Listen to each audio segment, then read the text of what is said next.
Ito, mga bagong pares natin mga kalapatids. Mga bagong pairing natin ngayong 2025 breeding. So, yung ibang mga nakalagay dito dati, naka ano na ngayon, nandito na po sa ano, sa ating stock lot. Pansamantala nating binaklas. Nirecondition natin ulit. Pa-priming ulit natin. Siguro mga 2 to 3 days lang. And then, akyat na natin sila sa colony. So, yung mga pinaproject natin, pinaparami natin mga ibon, binaklas na ho natin para makapahinga ng bahagya. Ayan. Although hindi pa naman sila last pag, prior to, bago nga po yung breeding natin sa taas, pero hindi pa po natin sila maililipat agad-agad kasi may mga minimal pa po tayong tinatapos. Pero dito po sa mga cages natin, nakapagsalang na ho tayo. Ayan. So marami-rami po itong sinalang natin. Dito po sa pinapakita natin ngayon is Louis Chu. Ayan, Louis Chu po ito. Ayun, ito po yung hen. Ayan, napakaganda pong hen yan. Ayan.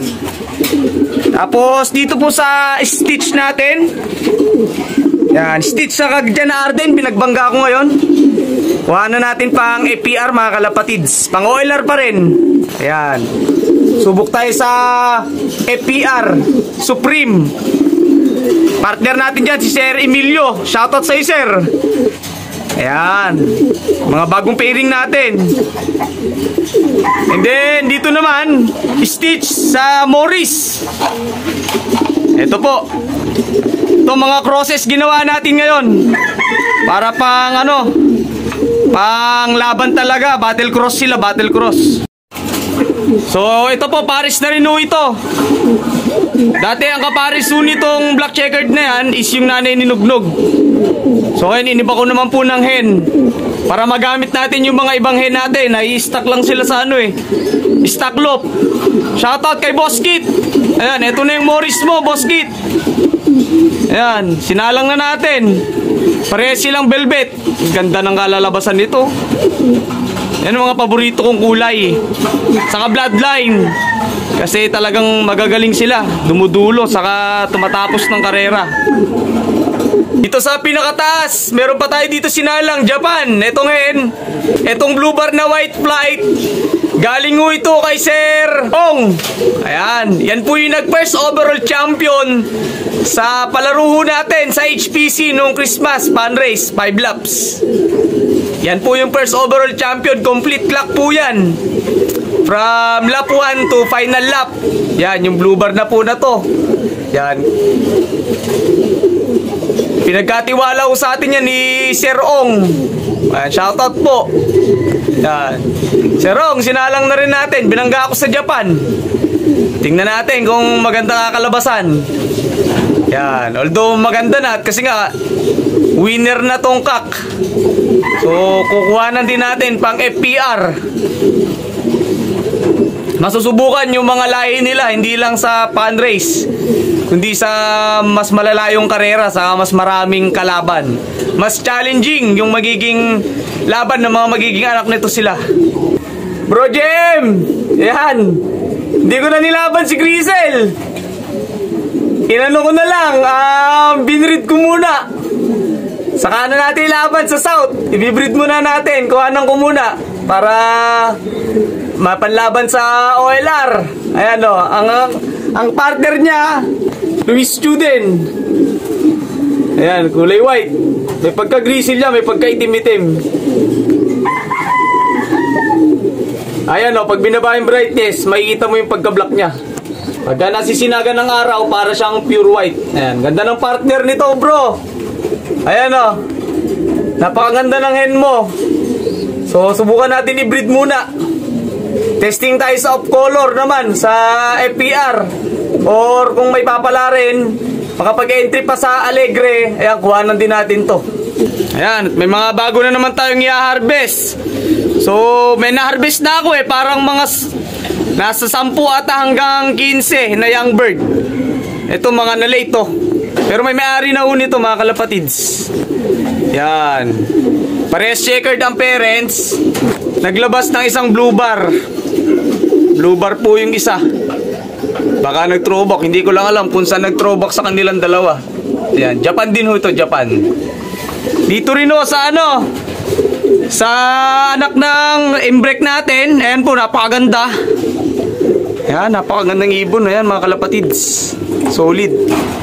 Yung nestmate niya, blue bar din. Ayan, nasisinagan lang. Pero parehas silang may puti-puti sa ulo. Ayun o, tinan nyo mga kalapatids, may mga puti-puti yan sa ano. Ganda ng kondisyon ng ano nila.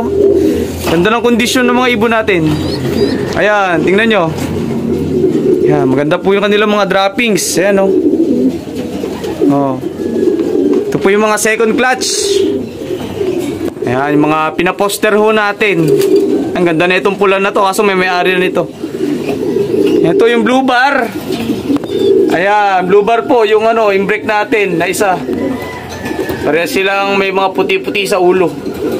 Sa ating Jan Arden, meron pa rin po, dalawa pa ulit. Ayan o.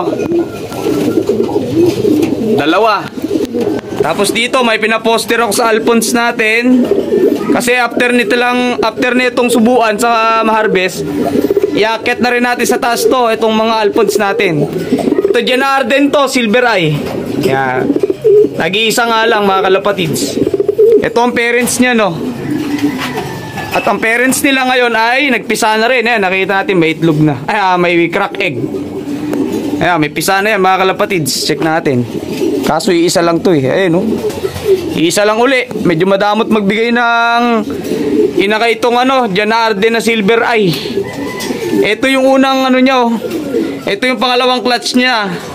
Isa na buhay, isang na fertile. Ngayon isa na naman. Pangatlong clutch, pinalimlim na natin sa kanila. Tapos yung isa nating Jan Arden na golden eye naman, crosses ng Alphonse. Ito, dalawa to. Ito magaling to magbuhay eh, dalawa. Ayan o. Ayan, pisa na rin yung isa. Ayan, golden eye mga kalapatids. Ano, may mga ma-harvest na naman tayo bago natin sila iakyat sa taas. Ito pa, bagong pair din mga kalapatids, Alphonse. Ayan. Ayan, bagong pair natin. Itong kak, may may-ari na yan. Kaso sa June pa kukunin. So, nagpaalam tayong pwedeng gamitin muna. I-breed. So, yan o, mga kalapatids. May may-ari na nung kak dyan.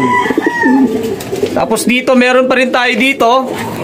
Galing naman o ito kay, ano, kay Sir Freddy Concepcion ng Tarlac. Ayan. Kukuhanan din natin panlaban sa lahat. Sa local club, sa OLR. Ayan. Galing kay Sir Freddy. Shoutout Sir Freddy. Ito, sinalang ko na sir. Kakathen, galing sa kanya. Ayan. Ala sing-sing oh. Kinatband yan, kinatband. Pero tumapos ng karera mga kalapatids.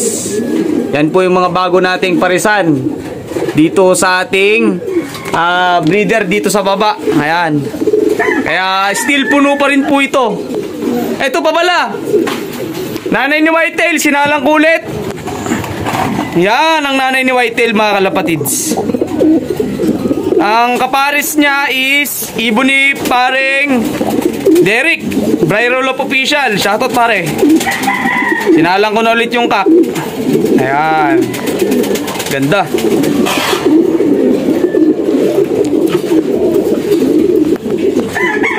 Ito naman US bird.